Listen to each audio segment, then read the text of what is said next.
to put some snaps. Yo, it's your boy Worm1. You're now tuning in with the Windy 101. Yo, what up? It's Al Tamper. Hola, soy Mexico. See, we're part of that weird group of people called the Windy 101. Woo! Yes. We're gonna do some cool shit today. A lot of that. And talk some shit today. All day. We brought our homie through to talk some more shit with us, who's been doing and talking a lot of shit since, I think we're all the same age, kind of ish, for a good long time. Yo, make some in-home noise for the motherfucking worm. Hey, we got some in-studio noise. That shit was dope. Yeah, we got. Hey, we raise a sign that says clap and scream so everybody can. Yo, man, how you been, man? Good. You working? Man, always. Tell us about your workingness and your healthiness. Man, where do we begin? From the beginning. The complete beginning. See, in the beginning, God created Earth. That's true. Facts. No, but for real, I started doing graffiti in 1993. I started off as a toy, which a lot of people probably have. I actually started off bombing in my alleys, and I became the alley king. I took over the whole alley. Which and I can't say. Side of town? But no, south side. There And then, it is. so little by little, I started to progress. I started to do mailboxes in the neighborhood, and then next thing you know, they laid the tracks for the Orange Line, and so I went up there and I started to do, you know, stuff on the stations. Even though it was boarded up, you could still see it off the street. And then like we started going on the tracks, and then next thing you know, like we're hitting spots that, you know, we thought that the train would be able to see. So we were like pretty much like pioneering the Orange Line, or some of them, you know, there's a few. There's a lot of guys like back then, like. Who's we? Well, mainly it was me and my homie Code, and you know, back then it was like Peckle and Tamper, and then a little bit later AWOL and Peas. Like we were like killing the Orange Line. That was pretty much how I got inspired to do graffiti, because by the time I was 16, I was doing it like 3 times a day. I was cutting school. It became an addiction. Yo, you were cutting school to go bomb. He's like, cut school. I got a test. Fuck that shit. No, but for real, we did, and it got me labeled too by the cops. Back then, I was labeled as the Midway King, and it was not a good title to have. Me and you could be riding the train, and they're locking us both up. Yeah. Just for being with me was a crime. You know I fight cops. It's cool. Hip toss. Yeah. Hip but toss. I mean, at one point, at the high point, I had 56 spots on the Orange Line from downtown to Midway, and you know, the cops hated me though. They knew my name because I thought I was slick. I was like, yeah, so what if I write down? Back then I wrote down, and I was like, so what if I write down? You didn't catch me doing nothing. Man, that's the worst mistake. You don't ever want to get into it with cops, because now I'm riding the train home with a whole belt full of mean streaks. I'm like, I'm gonna take the blue line. Back then it was called the blue line. I thought he was gonna say a name belt that said down. No, that was like, let me take the blue line home so I don't get messed with on the Orange Line cops. So I take the blue line. These cops searched me. They didn't find nothing. Right. Next thing you know, they're like, "What's your name?" I'm like, Greg Gunter. They're like, "Hey, it's the Midway King." I'm like, "Oh shit." They're like, "Yeah, we talked about him at the beat meeting." I'm like, "Oh man." So you got popped before. Then they opened up my belt and streaks fell out everywhere. I'm like, "Whoa." So I kind of got famous, but it was like a bad fame, you know. You were carrying mad streaks? Were they at least? I had just racked up from. We used to go to UIC and rack streaks, and I had stolen a whole bunch of streaks. So okay. I mean, I thought you were like color matching. You were like, yeah, no. The advertisement today is a little bit blue and orange. I'm gonna splat through it with some yellow. I guess we're supposed to help you explain what streaks are. Oh, what are streaks? Well, actually, here's a better way. I can just show you. A streak is this. He's like, what are streaks? Something that every writer has in their pockets at all time. Oh, I got into a fight over that color one time. I don't have a streak, but I carry a blunt. Mexico, it's an orange streak. Whoa. We ain't doing that. Oh, okay. There's a backstory to that. Should we? Nah, you know Go what? ahead. I'll No, save it. save it for the next episode. It's trivia or something. What was the orange streak fight about? Leave a comment if you. If really you want. know, leave a comment. If you know about the orange streak incident, say something. So, anyways, what happened was I started to get addicted to the rush, the adrenaline. I guess you could say like if I would lived in the country or something, I probably would have climbed on like mountains or something.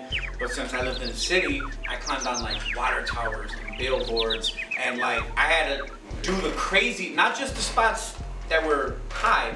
I had to do the crazier spots. Like if I did a water tower, I had to stand on the arm rail to reach up taller. If I did a rooftop, I had to jump over the front of it and stand on the ledge to hit the spot that nobody else can do, just so that I could feel like, it's something about the feeling of like feeling alive. I don't know, it's really hard to explain. And It's like skydiving. it's an addiction. Yeah. And it was like the hardest addiction that I had to quit. Like, I mean, I didn't have to quit, I chose to quit. And I decided to, you know what? And when I was a kid, my biggest goal in life was to be the all-city king. And then I took the orange line, then I went to the blue line. And it was like little by little by little, you know, I became all-city king. And then, you know, now that I've, you know, gotten older, it's like, you know what, man, that's a small goal. Now I want to do something bigger. So I'm like trying to fix. Now I'm doing something different with my life. Now I'm trying to push my artwork. And now I'm trying to like take my artwork global and, you know, make a name for myself in the art world. Not Worm, but G Gunter. So it's taking the steps. Yeah, right now I'm a toy. You're starting over. Yeah, I'm a toy. I'm reinventing myself. I'm not riding off my old fame. I'm just trying to build my name from scratch, strictly off the work alone, which actually I can show you guys some of it. Here's I'll show you a few. This one, I'll show you guys and I'll show them. But this one is Cue the QVC. This one's kind of controversial. It's called Crime Pays. These are just prints of the originals, but the thing about it is it has Trump on it, and I was just like, I made him cry blood. I made him cry blood just to be like, you know, whatever. Well, because the Yeah, pressure. I want to make him cry blood too. You only cry blood when there's pressure. Here's another Fact one check. I got a painting of. It's called the Oh, Snowman. see now, hey, that's my boy. This one, Boy right there. yeah, this is the Snowman. It's the two guys. He's snow and snow. I get you. I love it. See what you I did. started to do some graffiti. It's spray paint and airbrush combined. So I started to do portraits like this. This is Einstein. It's my nigga Albert. In case you didn't know. And then I did this one. This is one of my favorite artists, was Salvador Dali. So I did this painting of him, which I actually sold to a lady in Florida that owns 3 original Dalis. So this is. You also painted that with one of our previous homies, Roman, too. Oh yeah, we did it on a wall. Yeah, y'all both had like some cool ass characters. And all of these prints, they're limited edition. They come with certificates of authenticity. They're numbered like 1 through 10. So this is something that you're not gonna be able to find anywhere, but we're gonna leave the link to the Big Cartel where you guys can purchase at any time. And I don't know if he's gonna put it on the screen. Oh, it's gonna be everywhere. Or Everywhere I it's turn, gonna be like, popping up. Yeah, and you'll be able to find it in the description. And here's a couple. All right, so this one, this painting kind of started it all. This is called Graph God. Graph God. Yeah, this is Graph God 1. And this kind of inspired me to do a lot because I loved it so much. I came out with Graph God 2 and Graph God 3. Graph God 3 I don't have prints of yet. But here's Graph God 2. I was just on this whole kick of whatever. I keep trying different things, and Who's the face in there? I don't know. I think it's Zeus. You're just like, it's a god. Yeah, it's Graph God. I think it's Zeus. To be honest, That's dope. I just googled it and then I just drew it. Why Graph God? Cause I don't know. It's graffiti and it's a god, and everybody wants to be a graph god. You know, you want to be the king. You want to be at the top of the hill. So. I just wanted to be graphite. Graphite. I mean, some people just want to be okay, you know. I wanted to be Graph. That's him. I'm just kidding. I don't know what the fuck I wanted to be. I just did it. But Graph God is where you went. Yeah. I'm telling you, I'm like getting in contact. That's good. No, I don't get high. So, graph god, how long did you want to be a graph god? I don't know. I started when like I said, when I started, I was a kid, and then I just, in my neighborhood, it was either you become a gang or a crew, and I just liked art, so I kind of just fell in with the graffiti, and it kind of gave you a sense of belonging to something bigger too. I mean, I know it sounds weird, but I think that's why everybody does it. Nah, motherfuckers want brotherhood. Yeah, you want to feel like We want freedom. So I mean, now that you're out here going as Greg Gunter, why the change up? What made you decide to be like, yo, can't be doing that graph shit? Like there's a lot. You can give us the turmoil and the like. There's a lot of things that have changed. The bullshit too. I'll tell you. You can give us bad stories, good stories, fucked up. You can give us bad fucked up stories. No, so okay, like we want people like. So just do that. From who I was to who I am today, it's a lot. It's like a total 360, but it's almost like watching a tree grow. You would never notice it, but like if you actually look at where I was then until where I am now, I mean, I almost have 9 years sober. Back then, I used to get. I'll drink to that. Yeah, like that. But it don't bother me to be around that stuff because I choose to do something different. But and you know, I overdosed and you know I had problems and I chose either to live or die, and I said, you know what, I'm gonna live, and from then things started to change, and I've been through a lot of stuff. You know, I thought that I needed to sell drugs and sell art. I thought that I would never be able to support my kids off just art, and I thought I had to do this extra hustle, and it's like what you believe is what you're gonna get. So that's what I got. And then when I got locked up, I was in jail and I was doing portraits for $5 and I was doing cards for $1, and then I didn't have no money, but I had a whole box full of food, and I was like, wait a minute, if I can eat in here, why can't I eat out there? And then I started to believe something different. And the thing is, once I started to believe something different, it's like the universe opened it up and my reality changed, and now all of a sudden there is enough money to pay my bills, there is enough money for my kids, and I don't have to do none of that extra stuff because I believed it. And it's like kind of like, it starts with me believing that I can do it, and then also putting in the work, the time, the hard work, and the dedication, and then it's like little by little you get to where you're going. It's not like I wanted to, like with drugs, oh, I want to get rich quick. No, it doesn't work that way. But little by little by little, you can do anything if you really put your mind to it. I know they say that all the time, but I'm living proof. Yeah, definitely, it's true. You gotta work hard. You gotta start from the bottom, and you always gotta put in work. You get in what you put out. Exactly. Yeah. I mean, for example, you can't be like, oh, I'm an artist, but I work a 9 to 5 as a chef. No, because you're not an artist. You're a chef. You want to be an artist? Quit your job and dedicate all your time into art. And then what's gonna happen is you'll see the fruits of your labor, but you can't be on the fence about it. You have to do one thing or the other. That's kind of why I paused on doing music, because I wanted to focus on my art like a laser so that I can, you know, see where it takes me. Let me see where this rabbit hole takes me, because I know music costs me a lot of money and, you know, art is what's bringing me money. And since I've done that, it just went up another notch. Damn. You're like, whoa. Well, shit, man, I'm mad proud of you, man. There's a lot of people who can't, who are in the graffiti world who can't put down one vice to make the other vice even better. I mean, because being dope at your craft is a vice, but it's a healthy vice. I mean, to a certain degree, there's people who damn near kill themselves to do that vice, and there's people who are living to do that vice. So, I mean, props for you for being, like, clear-headed and clear-minded to do that. A lot of people never hear that.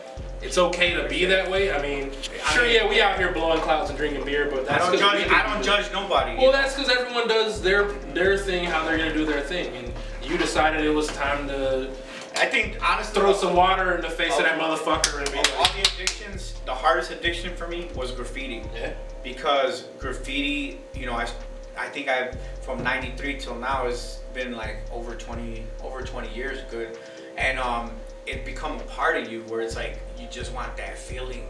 it's kind of like a drug too, because the adrenaline that you get from either taking the risk or climbing the spot, and then also you get the gratification too if you could drive by your spot and be like, I did that up there, like damn, that shit's banging. You know what I mean? Right. I mean, it's different for everyone. Graph taught me patience. How to teach you patience though? You go on a rooftop and you know that everyone's gonna be walking around. It's like an okay time of night, but it's a Saturday when you thought you probably shouldn't have went out anyway, but you did anyway. It's kind of a busy street. You know that the bars are gonna open and close at this time. You know the after hours bars are gonna do this. So you go up there and lay your sketch and you wait. As opposed to like using, when we were starting, them loud ass Rusto caps. Like, you know, them Rusto caps sound like someone was on a roof going shh. So like I have to patiently like be like, all right, just wait for it. There's people walking by. Otherwise, like I'd have people looking at the rooftop like, yo, what are you doing? Because I liked painting rooftops. I liked hitting the purple and the red because why not? It's kind of weird because I gotta like I'm living a legit life now, but I have to clean up my image, and it's weird because I'm so street and I'm so hood where it's like I can't be somebody I'm not. But then it's like now I'm trying to get into the art world, and it's like my past, you know, comes and haunts me. Like I got kicked out. Well, I didn't get kicked out, but they canceled my gallery at some place. You were saying that earlier. But they canceled my gallery. They booked my gallery. They loved my artwork, everything. And then they heard my rap song, and because I swear it in my rap song, they're like, "Oh no, we can't have this type of image around us." And well, I mean, rap songs from 10 years ago. You know? That was back from when you were there. But just keep in mind that like everyone looks good in a fucking suit. Right. Everyone looks good in a suit. We all have our stories. You know, if I didn't have my story, I wouldn't be who I am. If I didn't have my struggles or my adversities, I wouldn't be where I'm at today. Right. And you know what? No, I didn't live a perfect life, but who did? I'm doing a lot better now than I ever have. Right. Ever. So I'm happy at people who want to judge them, you know. Dude, there's no real motherfuckers who live. Fuck y'all. So I mean, fuck them. Go back, man. Fuck y'all. Yeah. We don't do that over here. Yeah. Yeah, man. I don't really worry too much about it. I just focus on me. I'm trying to make a better life for my family. Trying to make a living doing what I like to do, and you know, do something different than what I did yesterday. Yeah. Love that shit. Yeah. A two-part question. Right. Your favorite war, like, you've been in the game, you fucked up some people, whatever the case, but we're not gonna talk about that. Just, you've done some things, you know.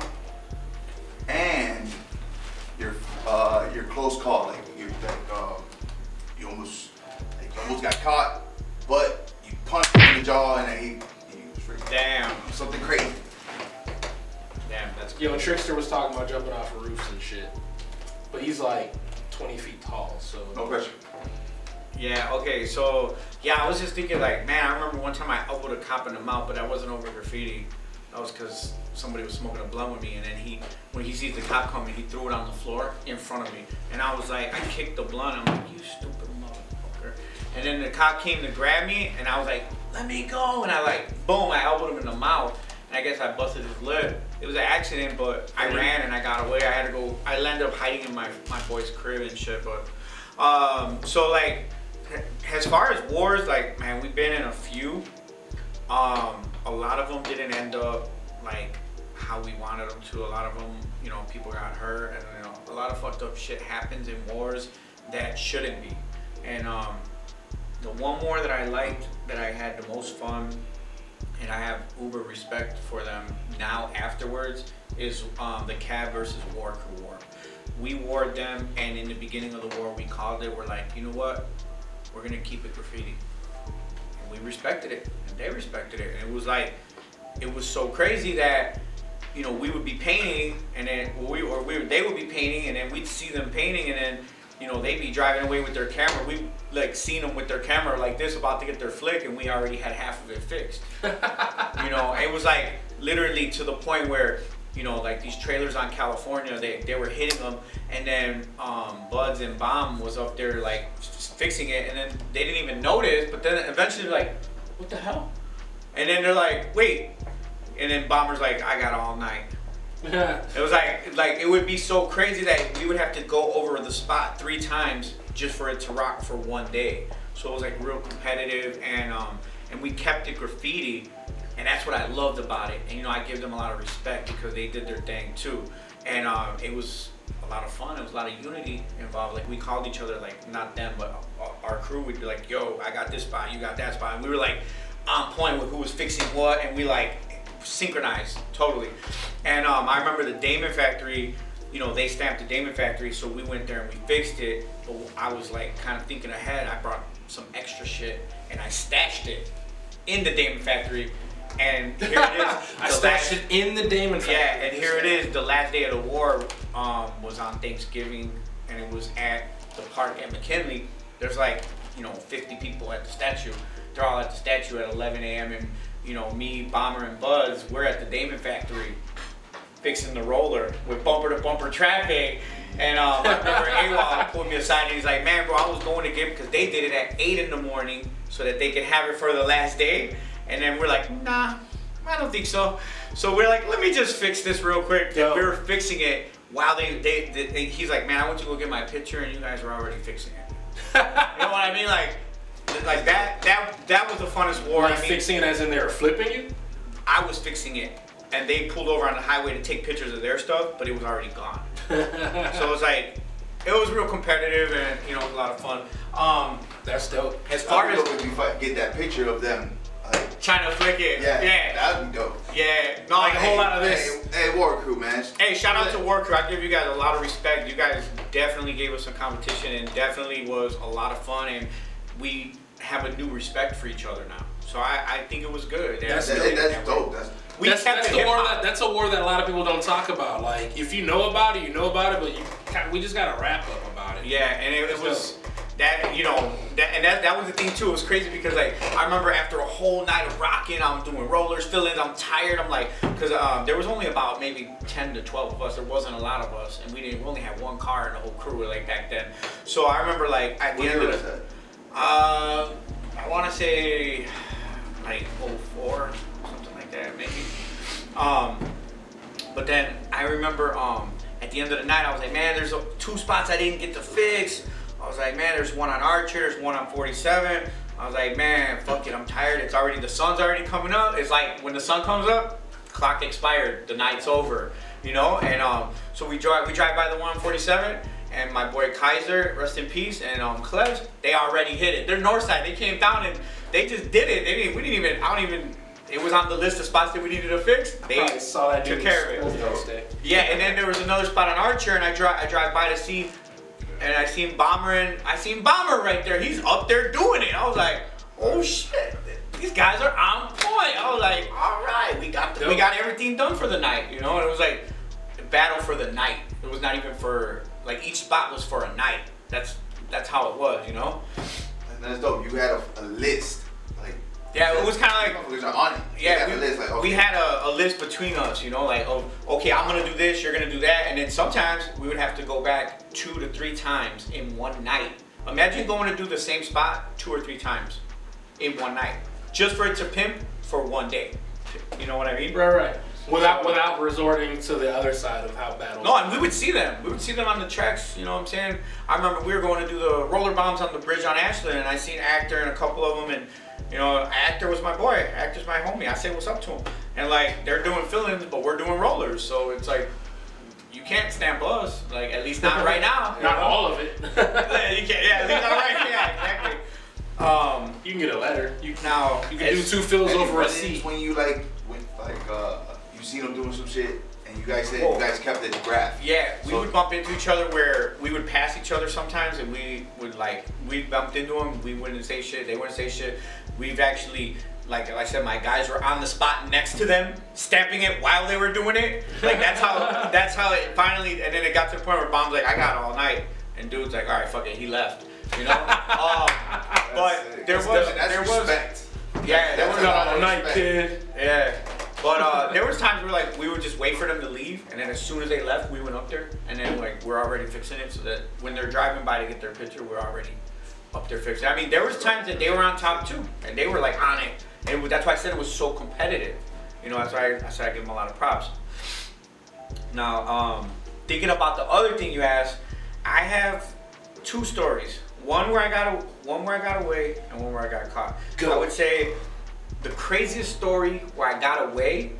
Now I was on house arrest, and I had just got out, and I'm walking down 63rd towards Central, and I was like itching to write on something, so I like busted some tags, and next thing you know, I had just got out of boot camp. Now boot camp was like intense training. You know, I did 4 months of blood, sweat, and tears. It was do 4 months or do 4 years. So trust me, out of the people that went, some people went to go do 8 years over 4 months because it's too intense. But like I made it through. Out of 20 people, 4 of us made it, and I was one of them.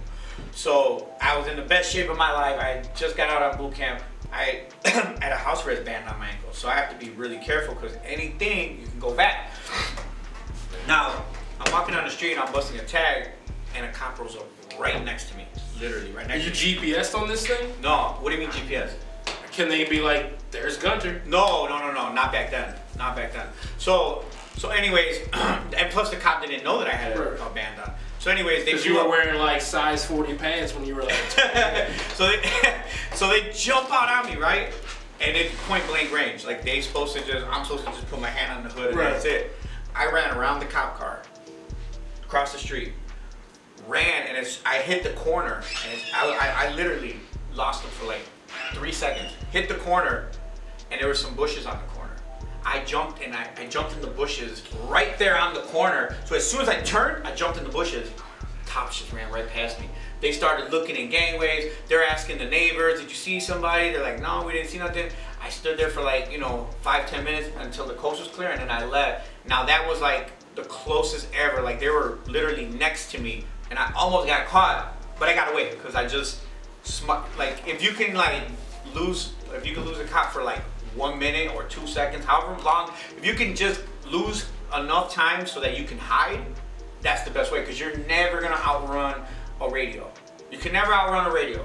But if you can disappear, now you just, one other time I got chased where I got away is in the tunnels. Now back in the day, Roosevelt Station used to be where the police station headquarters was. They used to close Harrison Station. Me and Code and this dude Fame, which is like a gangbanger that didn't do graffiti, not the Fame that I know from TDN, that's my boy, but anyways, he's just somebody, that was his nickname. So anyways, we're in the tunnels and we started doing the station, and they put sensors on the station because I guess like back in the day we used to like rip it up and we used to break stuff, and so they put sensors. So anyways, what happened was Code wrote on the ceiling, fuck the police. And next thing you know, we start seeing somebody down the tunnels, and I'm like, oh shit, there's someone coming. And so Code's like, I'm gonna go up to the top, see if there's a way out. He never came back down. Now all the beams are in a row. I'm looking down the tunnels, you don't see nobody. Next thing you know, somebody is point blank on me because the way the beams are, you can't see somebody coming. Right there. So I instantly jump on the tracks, start running, and then they grab him. They told me that the cops were so mad that they're like, he just kept getting smaller and smaller, and then he disappeared. and what are you, jetpack? No, and then my boy Code's like, man, you know what? He's like, he's like, they had me in handcuffs, and they're like, where'd your boy go? He's like, I don't know. Bam! Woo! So he came home after that, beat up, right? And you know what I did? I had my 6 key. Now, for those that don't know, a 6 key is the key that opens most of the CTA doors. So I was like looking for an exit. I was like, because I know that they're gonna be waiting for me at the next station. So I opened the door, closed it behind me, and climbed up a ladder, but it didn't have the hatch. I was like, fuck. I'm just gonna stay here. I just stood there for like 2 hours, and I just popped out of nowhere, and I was good. And the cops were like baffled. Patience. Yeah, pretty much. Holy shit. So okay, those are the ones where I got away. I mean, there's plenty more where I got away. And then there's a couple where I got caught. Now, the most recent one where I got caught it's a famous bridge by Chinatown. And this bridge, you know, it's been there for years, and somebody came, I guess this kid, Booger, came and he stamped it. Booger from Detroit, not the one from Chicago, that's my homie. Detroit. So he came and stamped the bridge. So I called my boy, it used to say Toy, TFO, Buds. Now that was in the Batman Dark Knight movie, it was like super, you know, exposed. Now, I called Buds and I was like, yo, they stamped the bridge. I'm going tonight. Do you want to go? He's like, yeah, I'm going. I'm already there. Yeah, so we went, and this bridge is like, you know, 5 stories up. It's pretty high up. So we're up there, and somebody came out from the Amtrak, and I guess, you know, my boy had been drinking a little bit. He thought, hey. He starts waving to the guy down there. I'm like, thought it was you. I'm like, yo, chill, you know, chill. Like, we gotta hide, bro. What are you doing? I don't know him. He's like, no, it's okay. Hey. I'm like, bro, what are you doing? Like, the guy probably thought that he was gonna kill himself. He'd be like, that guy's at the top of the bridge gonna jump. Because we hadn't done no graffiti yet. So I was like, oh man, dude. You know, I'm over here hiding and shit, and he's over here waving to the guy. So I'm like, fuck. So I'm like, you know what? It's a mission to get up there. It's not like, oh, I'm just gonna go do a spot. It's not just some through stairs. the woods, over fences, up a hill. You know, it's a lot of work. It took us like 40 minutes to get up there. You know. So we're up there, and I'm like, you know what? I'm doing my name first. So I did a worm, and by the time I finished, I was like, man, I gotta go. And he's like, go ahead, you could go. And I was like, man, you know what? I can't leave him alone because if anything happens, I'll regret it. Right. So I was like, you know what? I gotta be there. And I'll just look out and maybe we could get away. I don't know. I'll just see what happens. So he did his name. He got to the B-U-D, and then the cops come. They're shining their light. They're yelling at us. We're ignoring them. Obviously, they don't want to climb up there. They're not gonna do anything. So you could have finished. He did. So Buds is like, man, fuck this. I'm finishing my shit. He finishes his Z, and then I'm like, man, what are we gonna do? There's only one way down. He goes in his book bag, he grabs this big old bottle. He's like, well, they're not pouring my shit out. I'm finishing my bottle. He drank the whole bottle in one drink. I was just like, what the? I've met Buds like twice. Yeah, and I see crazy. What's happening. Yeah, and then so, I mean, we're walking down the stairs and like basically like, they're waiting for us and we're like, man, I'm thinking, can I jump? There's nothing you can do. It's, you know, nowhere to go. It was an empty lot. And I'm like, fuck. So then we get down there and then there's like these cops and they're young cops. They're younger than us. They're like, ain't you guys a little too old for this shit? And I'm just like, man, you know, and then my boy Buds is like he's trying to rationalize with him. He's like, well, technically we didn't do anything wrong. He's like, all we did was put what was up there back up there again. We didn't do nothing wrong. That's some Buds shit, though. Yeah, that's some Buds shit. And you know, it changed. That's awesome. That's a Bud story. Yeah, and I thought I was gonna get out in like 4 hours with a slap on the wrist. They're like, no, you have to go to bond court. If you don't go to bond court and you don't bond out, you'll be going to Cook County. Damn, was it Friday? And I was like, I have no idea, but I don't know if it's because of your background or if it's because they changed the laws. But I was like, holy fuck, I'm gonna go to county, you know? And that was the most recent time that I got arrested. And the bridge is still up. Pretty sure we're gonna show you a picture. We might show you a picture. We might show you a picture somewhere around. Okay, one last thing before we get out of here. Everybody wants to know, how did I get the name Worm? I want to know. And how many names you go through before Worm? Okay. Ooh. Damn. Okay. First things first. Okay, my first name was Down. Then my initials were DN. Then I got caught, and because the cops arrested me so many times, I got arrested 30 times for riding the train. So I was like, I had to change my name or else keep getting arrested. Then I went to Worm. Then I wrote Shark. Then I wrote Card. And the most recent one was Toy. And I wrote Toy just because I was like, toy is a word that means you're whack. Toy is a diss. Who would write toy? So do dope shit with a toy. So I wrote Toy, and they thought I was a little kid. They never thought I was me. And the name Worm, the reason why the name Worm stuck is because I needed a name that I wanted. Everybody did initials so you could be quick in and out, you know? I'm like, what if I could do one letter and do a symbol or something? I was like, well, what if I put Snake and do an S? Man, that's just kind of lame. One day It's gang related as fuck. Yeah, and then Snake. So then I was watching Sesame Street one day, and because my daughters are young. Yeah, and then Oscar the Grouch had a worm on on the garbage can, and I looked at it and I seen the W shape of the worm. I'm like, wait, worm, W? He was like, baby, hit pause. Yep, that's me. And I started off with the X. I did the X eyes. That was my eyes. Yeah. And then like later on, that's how you know that they're really old if you ever see them. But then I started doing the eyes on the worms, and then He added a gold chain, and then yeah. And next thing you know, it just stuck, and it just became the worm got blinged out. It had some Gonzales on. That's dope. That's how it began. Dope, man. You feel good about your path? Yeah. Man, you know what? I wouldn't change anything. You know, a lot of bumpy roads from here to there, but from where I was to where I am now, I've been at the bottom, so I have nowhere to go but up. There it is. Well, shit. Go. I was gonna say, before we leave, any shout outs you want to do to any upcoming artists you see out there? Shout out to Glafita, my wife. I love you. Oh, and I can't give. Well, the thing is, if I give shout outs to writers, I'm gonna give them to. I'll be here all day. There's a lot of people doing shit right now. I mean, like, okay, off the top, the people that I've been noticing. We'll speed it up or some shit. Yeah, the people I've been noticing, my boy Rojo and Matter, my boy Kel's been consistent, J4F crew in a whole has been doing stuff, my boy Zeno. You can't forget about a lot of the cab crew guys, Track and Cray's been killing. I gotta listen to a track once. Yeah, I mean, there's people that are out here doing stuff, and look, a lot of people, and respect to all the pioneers too, like the people before us that have been doing it, like people that we looked up to, like Nike, Zor, Raven, like Pecco, Tamper, people that I seen that inspired me to do graffiti and made me think like, whoa, I could do that. How did they get up there? And those are the people that pioneered the way for me, and now it's kind of like I turned into that guy. I mean, it's only right. So big ups to everybody that's out there still doing graph. Don't worry if your stuff's whack.